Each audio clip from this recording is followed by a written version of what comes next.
Follow these steps to fix audio device not installed in Windows 11. First, open your Start menu and search for Troubleshoot settings. Click on the window that appears, then go to Other Troubleshooters. Find the audio option, launch it. Now click on Run for it. When prompted, click Yes to allow the system to run diagnostics. Follow on-screen steps and it will test for any audio issues. Next up, click on the option Windows Update. Click on Check for Updates. Ensure you have an internet connection and if there are any updates, install them.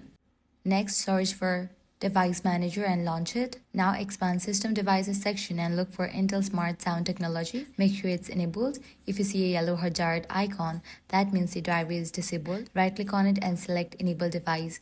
If it's already enabled, right-click and choose Disable Device. Then confirm with Yes. Once disabled, wait for a few seconds and again enable it. Likewise, you can also update the driver. Click on the option Update Driver. Click on Search Automatically. Check your taskbar to see if the volume is now working. If the issue continues, search for Services in the Start menu and open the window. Scroll down to find Windows Audio. Double-click it and ensure the startup type is set to automatic and the service status is running. Click Apply and OK. Right-click on the service and select Restart. By following all these steps, your problem will be resolved. If this guide was helpful, do not forget to like, share, and subscribe.